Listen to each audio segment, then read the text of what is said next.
All right, today we're going to check out this coax cable stripping tool from Paladin Tools. This is model PA1257.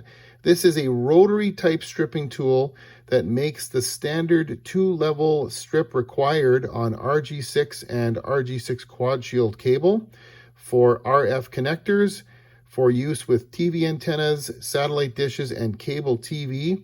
Now, this also will strip RG59 coaxial cable, but I would not recommend using that because it has way too much signal loss. This tool is sized nicely to fit in the hand. Some of these rotary stripping tools can be a little on the smallish side. This finger loop here is what you'll use to spin the tool around the cable to get the rotary strip action. There's an onboard Allen wrench here that we'll talk about in a minute. And there are two blades. You can see them there. There's the edges right there.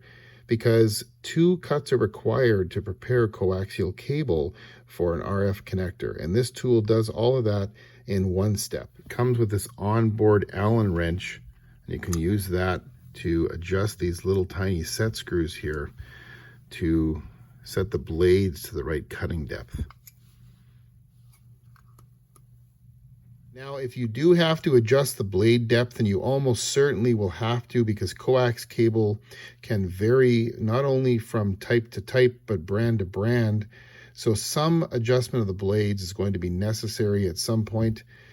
You only want to set the blades deep enough to make the following cuts. The first one is the deepest cut that actually removes all of the insulation, exposing the center conductor. And the second cut is the shallowest one that only removes the outer jacket and leaves all of the shielding and dielectric still on the cable. As with other coax tools like this, you might have to adjust the blades a few times and make some test cuts until you get them set just right.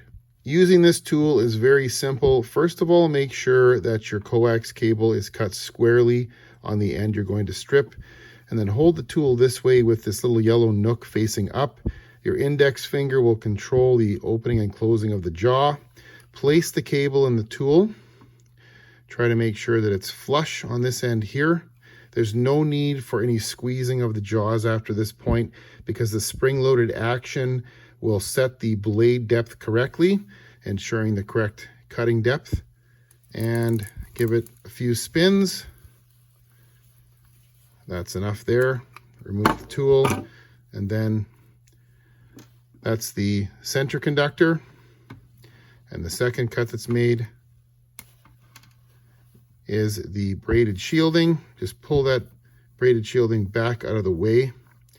Make sure that none of it is touching the white dielectric or center conductor, because that can cause a short.